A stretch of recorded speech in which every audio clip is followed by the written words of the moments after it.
you all the way live from the lower bottoms of West Oakland. This is not a revolution.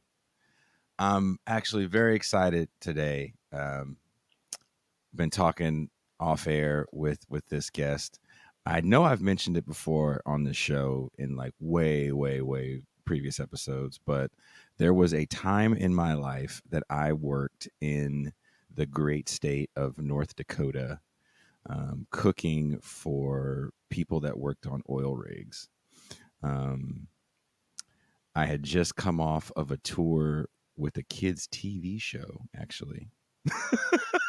And I was looking for some work in between tours, and a friend who actually just passed on had called me up and said, in his very thick North Louisiana accent, "Jason, man, got to come to North Dakota, man." And I got on the first Greyhound smoking because I hate flying. And Greyhound at the time didn't even go all the way to the city of Williston. And I worked there for the better part of about a year and a half. And our guest today wrote an amazing article some time ago that I was hip to by Professor Cedric Johnson. Susan Shepard! Thank you for coming on. Thank you for having me, Jason. Your article is so wonderful to me because it's not just this very vivid story of your time working in North Dakota, but you also do this great job of like juxtaposing labor issues that definitely happen in these exploitative boomtown economies. Thank you. Yeah, so I wrote this story for BuzzFeed in 2013, which was pretty much at the peak of things out there, I'd say. As you had mentioned, when you were out there, in 2011 or so, that was kind of pre-peak. But 2013 was when you were really starting to see a lot of that construction go up really quickly. Things, running out on the shelves of the Walmart there, and just kind of this, serious cranking up of the Boomtown activity. Walmart was definitely its own city. And when I try to explain it to people for that time period before they built all the quote unquote housing, which was like these weird portables that they had doors to, or like trailers with doors. People lived in the Walmart parking lot. So I don't know how familiar you are with like RV culture around the country, but are you familiar with Walmart's kind of like RV parking policy? As a touring musician, yes, I am. Right. So people always, they always know they can go park and sleep in a Walmart parking lot. And then they had to stop letting people do that in Williston because so many people were parking there to sleep and to live. And it felt like it got dangerous to kind of also give people an idea of like how much money was being made at the time from the oil workers standpoint. People that weren't working in their prospective small town were coming into Williston making $3,000, $4,000, sometimes $5,000 a week to start. But there was more jobs than housing. So a lot of cats lived in the Walmart parking lot. Some people even paid money to live in like an RV couch, because I definitely rode planes home or buses home with people that were complaining about their situation. So when I say Walmart was like a small city, like it was really, really bad. And so few people would actually bring their wives to come there because there wasn't a lot of women. I think, and maybe you know this figure better than me, Susan, I think it was like 13-1 men to women at one point. I don't remember what the exact ratio was, but I do know that like by 2012, the New York Times was running these pieces about the lack of women out in the boomtown in North Dakota. And so I remember this very, very vividly. A dude had brought his wife, and his wife went to Walmart, right? And that was always an adventure. because you're also seeing a lot of men that have never really shopped before on their own shop, which was kind of fun to watch if you had the time. Um, and this woman got like followed back to her car in a very kind of insidious way, and someone had said some things, and she had called law enforcement. She called her husband gets there.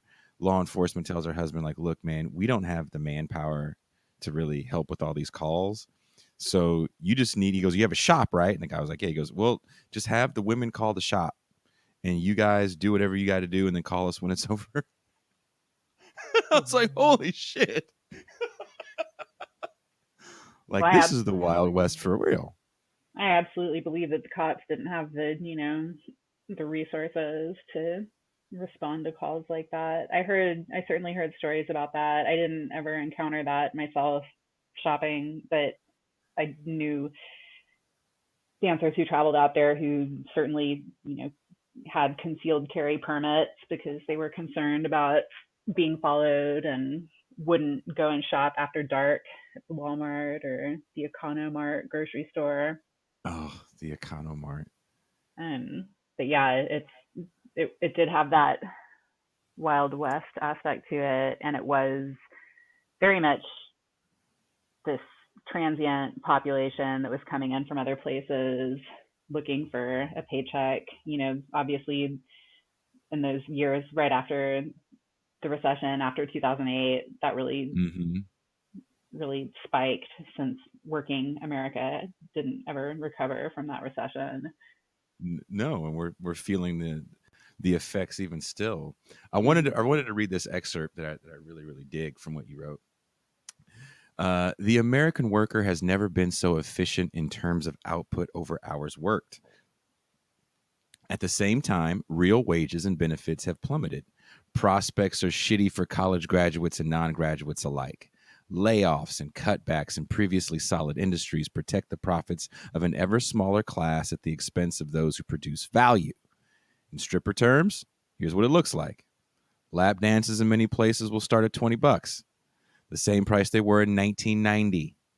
Customers expect ever higher levels of contact and performance skill, meaning strippers work harder to earn the 20 or the dollar stage tip that is worth a lot less than it used to be.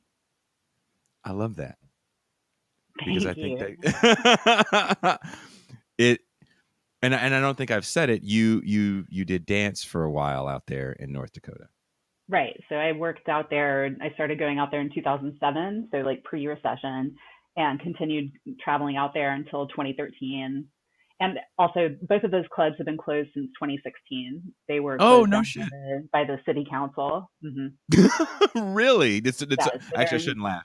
Did something bad happen to a dancer there? you think they were concerned about the dancers? I mean, I would hope in my heart, I want to be like, maybe they were like, you know what, enough. no, there had been shootings out there. Customers had gotten fights, and there were shootings, but they had been trying to close the clubs down just as a general, oh, this is a blight on downtown. It's the first thing people see when they get off the Amtrak is, whispers and heartbreakers. And they'd been trying for years. And so finally, and I'm pretty sure it was 2016, I would have to double check, they finally managed to get it through the city council. And then after they closed the clubs, the guy who owned Heartbreakers reopened it as a gay bar because he thought that that would be a hilarious thing to do. And that lasted for a little bit. And I think they're both just bars now. Okay, a gay bar in Williston. Well, there's definitely gay people in Williston, like that's a fact. But I think the guy's motivation for doing it was kind of coming not from a sincere wish to serve the LGBTQ community in Williston, but Gotcha. rather to um, do something that he thought might be a fuck you to the city authorities. Gotcha. Um, so 2007, you start going there, and it's pretty cool. It's not yet the Boomtown that we know it is. There's just one strip club there, right? Right. I don't know if I'd say pretty cool. I would say like consistent. There's not a I, lot of dancers, right?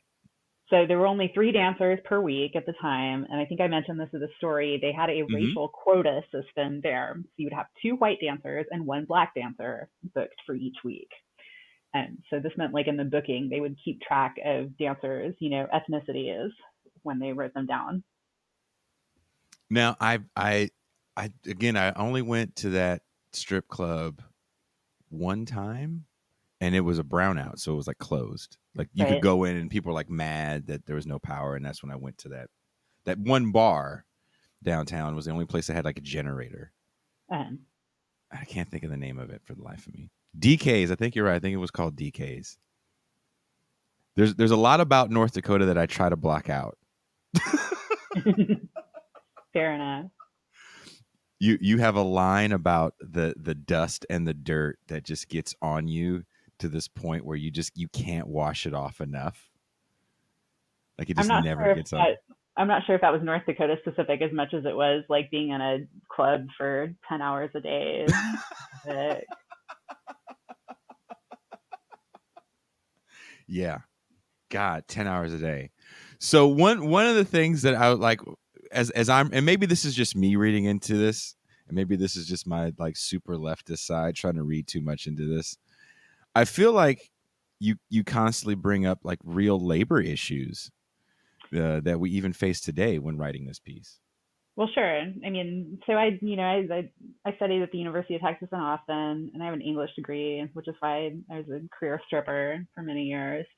But I also minored in economics, and I took a couple of classes there with a guy named Harry Cleaver, who was a Marxist scholar, and so I've always looked at sex work and stripping through kind of a Marxist lens in the United States.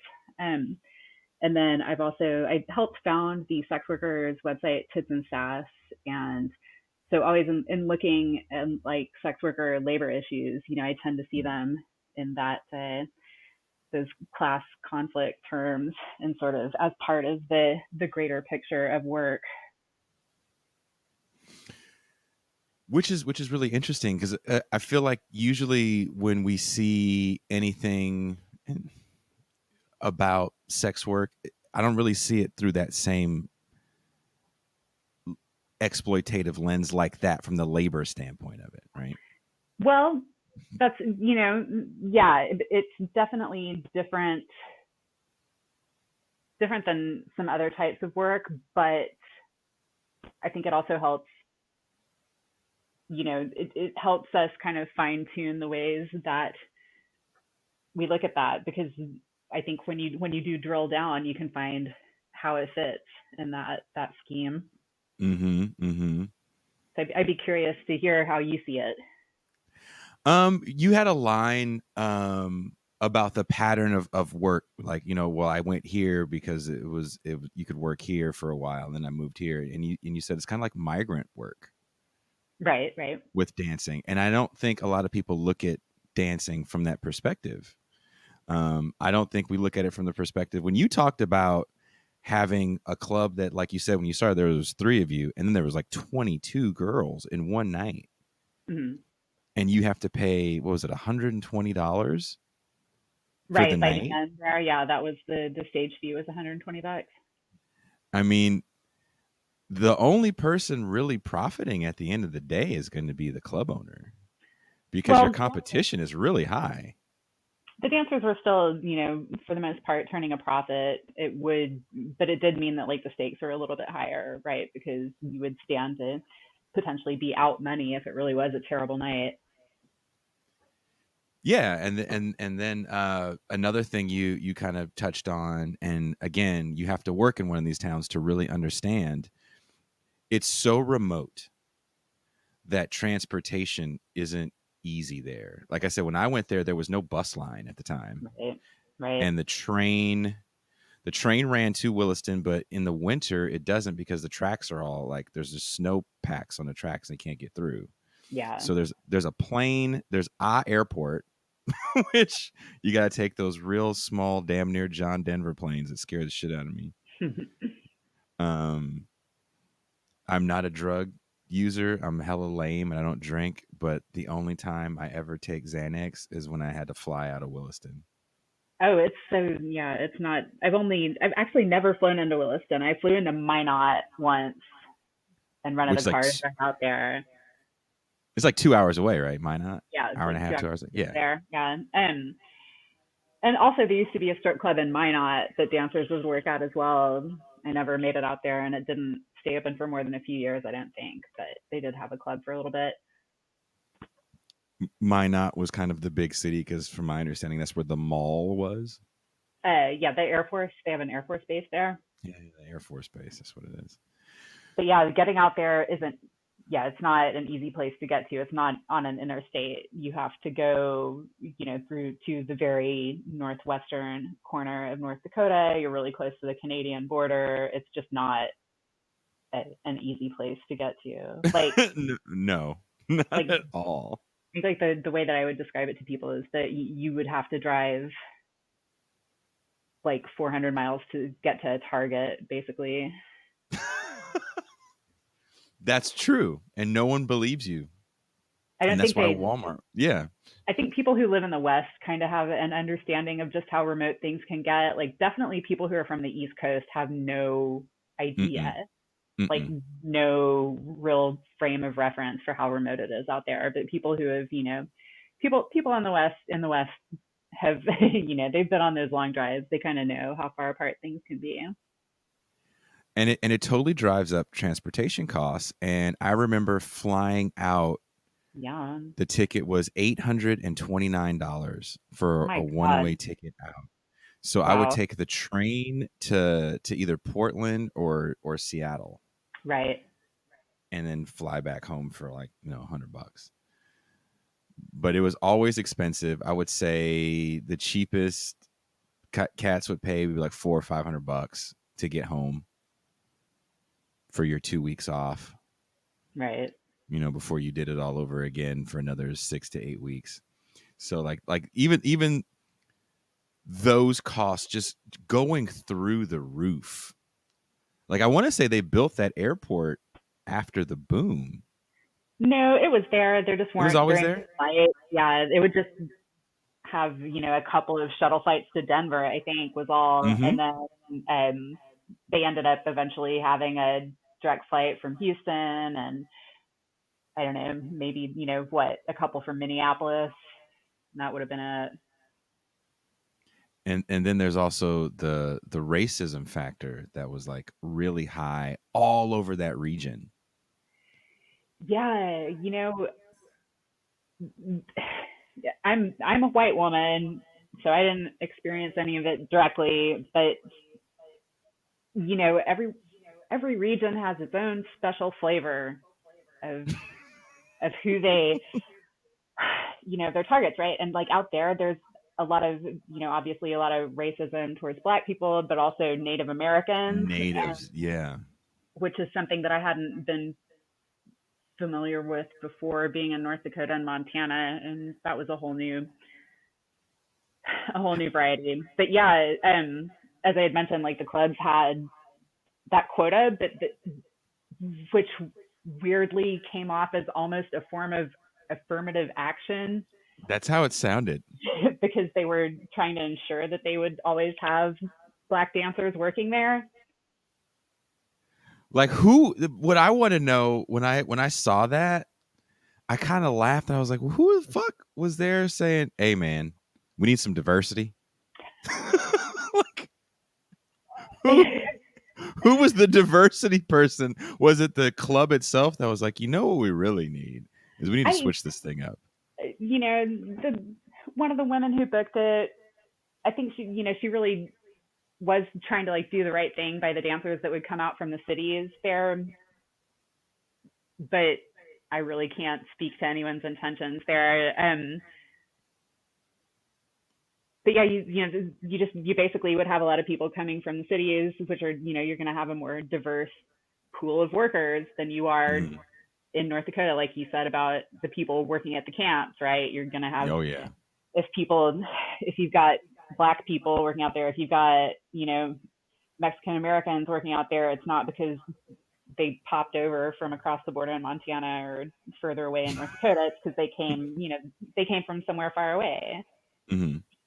And so you've got this local population, and yeah. So you would see, I'm not sure how this played out for you as a Black man working out there, but like in the club, you would see people, you would see customers do some ugly shit and, like Mm-hmm. leave stages when Black dancers would come on stage. And Really? yeah, like just outright, you know, very straightforward being racist. And, yeah. And, when you're a white dancer working in that environment, like your instinct is going to be to defend your coworker and stand up for her, but it gets really complicated because you want to know what your coworker actually wants. Like she may not want that, Mm. right? Her concern might be, her concern is probably going to be making the most money she can, and so you kind of you you would have like instances of white dancers wanting to kind of like stand up and defend their Black coworkers, but then that might not be the thing their coworker actually wants or needs. So it was it's a situation that really reminds you that you need to ask the people you're working with, what you should do, before Yeah. you try to like save the day for them or whatever, like in some way that ends up making things, A little worse. yeah, you I might didn't think of, see. I'm sorry. Go ahead. no, go ahead. I didn't see the only time, and this is going to sound horrible. The only time I remember seeing Black women there that weren't like working, because sometimes there were some camps that had like Black women cooks. Mm-hmm. Um, I remember going into that same bar on my birthday, and it was like a bunch of us. We went there on my birthday, and this is when it was like jumping. There was hella people in there, and there was definitely Black girls in there, and I was like, are these girls all hookers? And they had like a huge crowd of dudes around them. And I was like, whoa, this place looks way different than it did last time. Because my first time in that bar, it was just dudes. And then I go back like a few months later, maybe 6 months later or so, and it's just packed. And there's a lot of women in there um, that definitely weren't working in the oil fields. So, Yeah, I mean, yeah, you definitely had sex workers that would travel out there. I mean, it creates its own little economy, right? Um, Illegal economy, I guess. yeah, and that's not something that I have like that I can speak to really firsthand. But Mhm. just any time you're gonna have a mineral extraction boom, you're gonna have like the accompanying black market economies, right? You're gonna have sex workers that come out there, and you're gonna have like a drug market, and There was just definitely a drug market. yeah, Yeah, it was kind of gross. God, I yeah. remember there was I don't know if you heard the stories. Did you ever hear the stories from the camps? From like, did the customers ever tell you like the camp gossip? I didn't get a ton of it. A lot of the customers that I was dealing with weren't even necessarily like staying at the camps. They were, Ah, but yeah, I can get an idea of what you're talking about. I remember there was two drug stories that always cracked me up. One was one guy got kicked out because they were making meth in their room, and I'm like, really? Wow. and and another dude, and another thing about these boom towns, and I kind of feel like you kind of glossed over this point, is that the people that were coming there, they were so desperate to hire. A lot of guys, it's like, yeah, I can drive an 18-wheeler, but I lost my license. So they were letting cats come down there that may not have had clean licenses from like DUIs and stuff. So I mean once that. cats got their first check, there was this mood. I remember there was a mood in the camp of like when cats would first get there, of graciousness. They were so happy to be working. They were happy to be providing for their families. They were thankful for the meals. Like everything was thank you, thank you, thank you, right? And Right. then after that check came, maybe it was like the second check came, and they started getting dope. Everybody's attitudes started changing. It got started to get wild. I remember another guy got effed up in his big rig and like flipped a big rig into a camp. Ugh. It was just like there was a lot of I guess gossip is I the mean, right word. that's a whole other huge category of shit that happens there is like terrible truck accidents and impaired Yes. driving incidents. So much, so many vehicular deaths.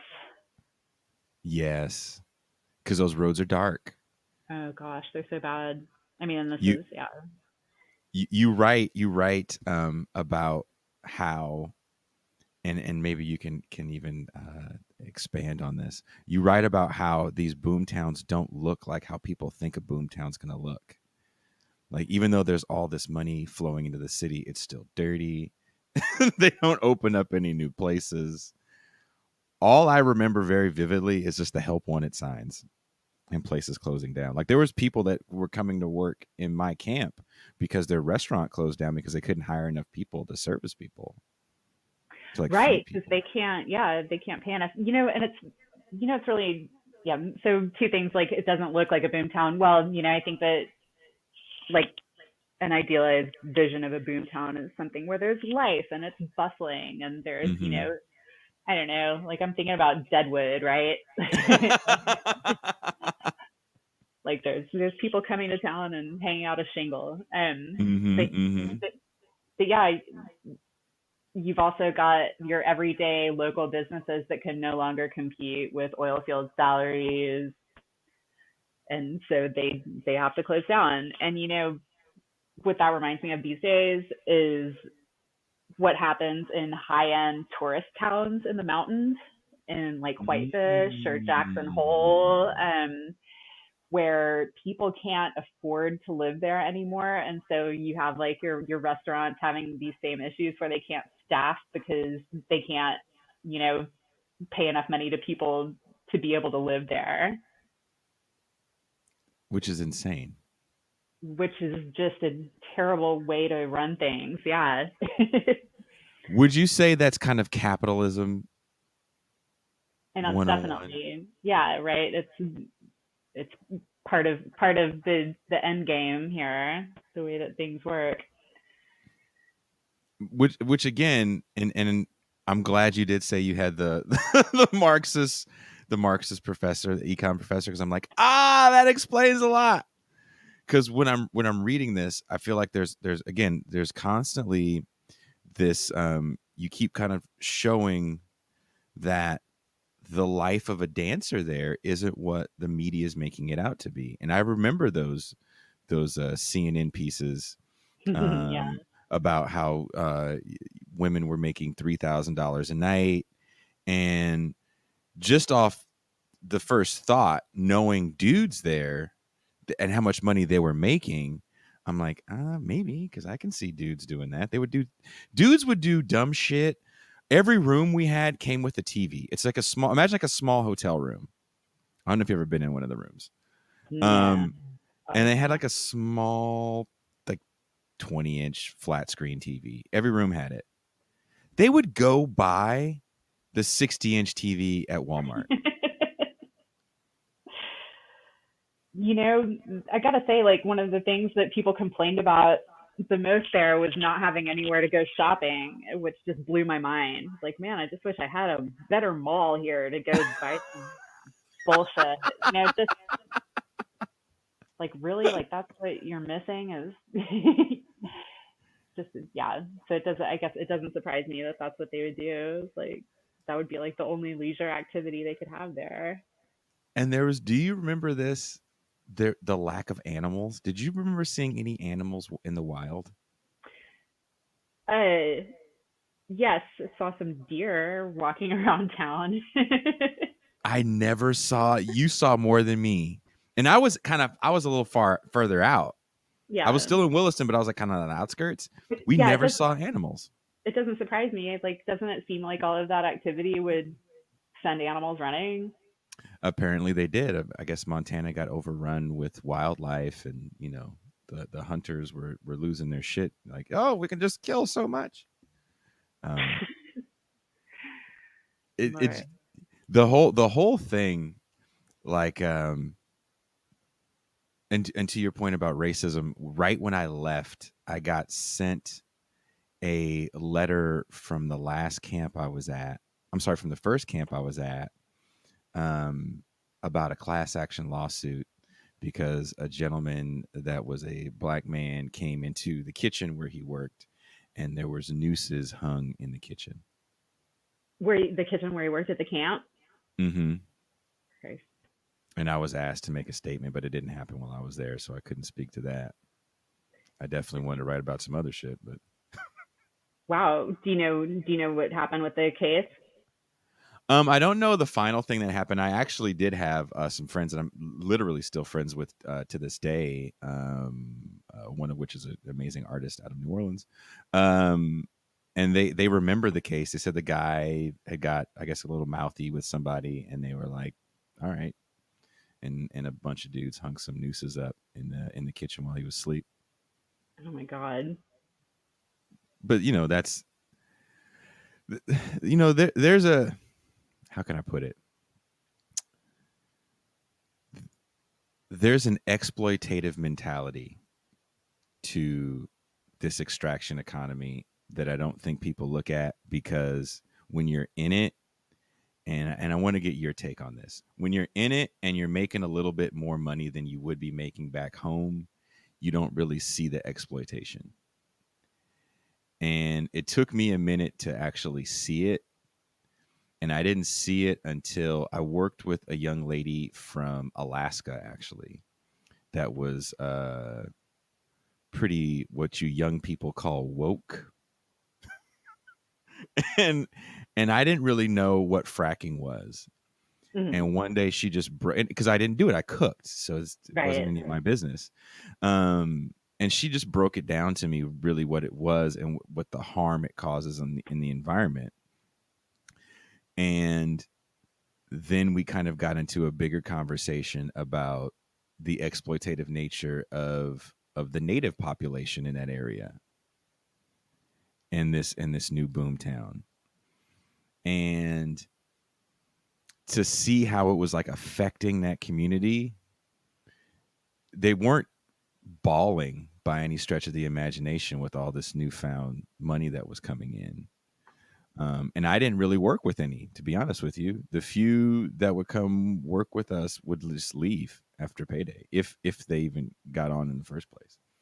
So, and then there's like horrible stories about uh, young kids on reservations getting kidnapped by a lot of the newfound workers. So I definitely like took a step back and looked at it, maybe because I knew I was just going to be there for this short time, and the money, it didn't, I mean, it gets to everybody. When you're making a little bit more money, you're always a little happier. But um there were like good people that I worked with that kind of even had maybe some of our same views, but because they were making so much money now and like providing, they just forgot all that shit. And they're like, this fracking isn't bad at all. There's nothing happening to the water. I'm like, well, why don't we drink the water? We don't drink groundwater. They bring our water in. Like, what do you mean? I I mean, haven't. I think that it's yeah, it's difficult to like kind of put that level of awareness on the shoulders of the people working in the field. Um, but yeah, it is like, if with a little bit of thought, it is really hard not to see it as just a perfect capsule of all of the exploitation that has to happen to keep this country's economy running, right? Mm-hmm. Mm-hmm. Which is kind of always been the case. Um, you know, it makes yeah, and it's everybody is participating in it. at a different level, Mm-hmm. Mm-hmm. and I'm not really sure, what you're supposed to ask the the individual who's working in some segment of the service economy to, to do about that. um, I guess it's interesting that there's not that much sabotage that happens on those work sites. um, Yeah, that's like, what you never hear about. You never hear those stories. well, when if you look like back at some mining history and sort of the things Mm-hmm. that happened with the formation of the early miners unions, boy, some really violent things happened. Mm-hmm. You know, yeah, and it makes me wonder if things like that will happen again around the flickering tail ends of the fracking industry. It almost feels like they learned if we give them shiny things, they won't complain. Well, also if we shoot and kill a whole lot of them, I'm not talking about like with Williston. It felt like, oh, here's a right? Walmart, Sure. and as long as there's a Walmart or JC, I think there was a JC Penney's in downtown as well. Yeah, there was a Penny's downtown. Yeah, I don't know. There's not a lot of shiny shit to distract yourself with there. I'm just talking like in a more general sense of like how labor, Mm-hmm. functions in the course of organizing. But yeah, like so, when you're working there as a dancer or in the service industry, you're making your money off of other working people, basically, right? It's not like Yes, a ton of, capitalists or Halliburton executives are the ones that are coming into town. Like never. maybe every once in a while it might be someone at an executive level, but mostly it's working people who are getting paid well to work, but they're still, very much workers. Mm-hmm. Mm-hmm. And I don't know, man. It just there was something about that. Like, if you said the word union, people just look at you like, oh, you might want to just hush up now because that's I a can't bad even, word out here. right? I can't even imagine. I wondered if, yeah, I wonder if anyone was ever brave enough to try it. I don't think even people think about it because again, it's one of those like I'm going to give you enough money and enough like accoutrement so you won't complain too much. Well, and it's also this cultural affinity, right? That like a lot of those people feel where they feel more aligned with, a Halliburton executive than they do with a fellow worker. So, I mean, Yeah. you know what I mean. I And it's the same, it's also just like a hard workforce to organize because everybody's in and out on different schedules. You might not have like consistent people who you work with, mhm. you don't get to build those same relationships. You don't have like the consistency. People are constantly being replaced and constantly replaceable. I always see I'm seeing it more now, and I think because in the wake of you have uprisings, um, Europe North, they're still going on by you. It's a little calmer by me here in Oakland. That's not saying much. The Um, calmer, yeah, right, the calmer Bay Area compared to Portland, Oregon, home of, home of radical anarchists. yeah, that must be stopped by any means necessary. So says Blackwater and the government, right? Truly, truly remarkable. Are you near any of that? I'm about a mile and a half. I live in pretty close in Northwest Portland. So yeah, we hear like, we can hear the helicopters and the flashbangs when they start going off there. Has it calmed down any? It sounds like it was calmer last night. The feds were not at the federal courthouse, and it was the first night where the Oregon state troopers had kind of taken over those duties. So it sounds like it was a Hmm. little less A little more contentious. calm. Yeah, but they swept a lot of people out of. So there are two large parks across from the county justice center and the federal courthouse, which are right next to each other downtown. and people had been camping and like set up in one of those parks, and they did a big sweep yesterday morning as well and got a lot of people out of there. Do you think these uprisings in Portland and kind of what we're seeing across the country and even globally, do you think they can get real momentum and really push government left, much like we saw in the early 70s with the anti-war movements? I think that sustained popular uprisings, yes, are, sustained popular uprisings and direct action are the only things that, that will get anything done. It's certainly I not going to agree. be, it's certainly not going to be the Democratic National Convention, right? So, After they took Medicare for all off the table. Jesus, these fucking people. In the middle of a pandemic, they're going to It take Medicare for all off the table. blows my mind. I don't know what like California's state situation is, but like Oregon has its own state health plan. California must has something like that too, right? As far as Like like, a form, like their own state version of Medicaid, yeah, something like that. right? So like I don't know if people out here really understand how bad it is somewhere like Texas where there's no Medicaid expansion even where they like Hmm. they don't have anything. It's so bad. It's so bad. And I just don't see I just don't man, it's just literally kills people. In the middle of a pandemic, Ugh. your home state has a governor that's like, masks, schmasks. Let's just reopen these bars. And who's like, oh, I can't really tell people how to live their lives. I was like, holy shit. Like, I have friends in the Austin area that were like literally frightened for their I, life.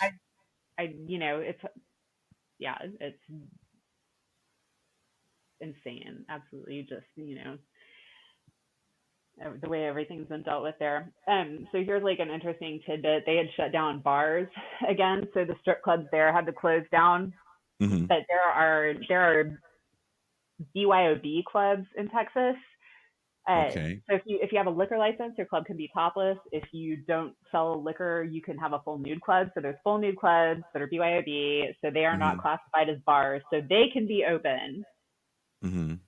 So those clubs are wide open. No bars, no liquor serving strip clubs. The BYOB, no problem. As a dancer, I feel I would be terrified to go out there in the middle of a pandemic.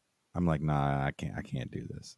And I get it. Well, It's hard. It's hard to say I can't do this when that's your source of income. I'm certainly not doing it. I haven't set foot in a club since March, but the clubs here are open back up at a limited capacity, and like they have to close at 10 p.m. They can be open at 25% capacity, but there's definitely been some positive cases of COVID at some of the clubs here. I've Oh, been helping run a virtual show for one of the clubs for dancers that can't go back and work. Um, yeah, was it's it not. was it Portland that had the drive-through strip club? They were trying to do that for a minute. Was that in Uh-huh. Portland? Yes, yeah. Lucky Devil, I think, was the club that did that. Like, it's you never think. I think people don't really understand how this virus is really affecting the economy, And especially I'd like the. to the mention, as regards Lucky Devil and their drive-through strip club, that Mhm. was kind of like the impetus for the organization of an organization here called the Portland Stripper Strike, Mhm. because of the lack of dancers of color that worked at that club, and there was this a whole lot of media coverage of the drive-through strip club, Mhm. and dancers in Portland started asking questions about why are all the dancers that get to actually have a way to work during the pandemic white, and so Mm. that gave rise to some political organizing around that here in Portland. Interesting. Yeah. I just all I saw, and the media out here only kind of showed it almost in passing, like, oh, this is what they're doing in Oregon. Right. Because if I had to go to work during a pandemic and I'm a dancer, I'm yelling out 6 feet. I just go ahead and put it in a jar with a gloved hand. 6 and feet. that's what they're doing. You know, there's like not at a lot of clubs here. You can't.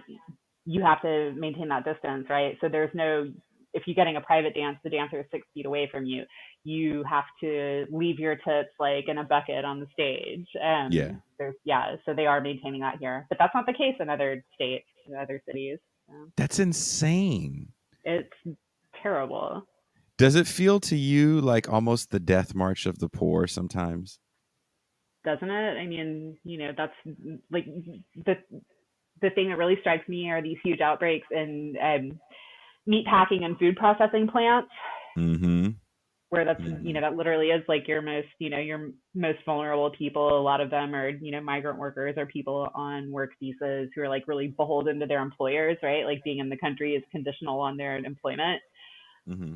um, and they have no rights. And those are the people that are just just cannot escape the virus. And I just read an article in the San Francisco Chronicle about a county we have here, Imperial County, which borders Arizona and Mexico, and they have the highest COVID cases per capita It's because of yeah, the migrant flow. To your point, South Texas, a couple of the counties on the border, down in the Rio Grande Valley where I'm from, are just swamped. Just just being absolutely flooded with cases. so what is your advice to the dancers right now, or do you have any advice you can even give them? Because it's just so As scary. as far as what I mean, okay, can you can you my first, stay safe? you can take every precaution possible. Mm-hmm. There's there are in-person sex workers trying to navigate this in all facets of the Oof. industry, and I don't know what my advice would be. My advice is, if you haven't tried to get the pandemic unemployment assistance, there's Mm-hmm. you are absolutely able to get it as long as you are, of course, a citizen or a documented worker. Um, I have walked a lot of dancers through applying for and getting that, and even though right now there's a question if they'll be extending the $600 a week benefit, if you Mm-hmm. haven't gotten it yet, you can get those back benefits still. And even if you haven't paid your taxes in a while, if you maybe have, if you're not sure how to navigate government forms or anything, there are resources out there specifically for sex workers to help you navigate this and figure out how to get some assistance. And I would like just really, really strongly urge everyone to do what they can to get that money and try to not have to work in person.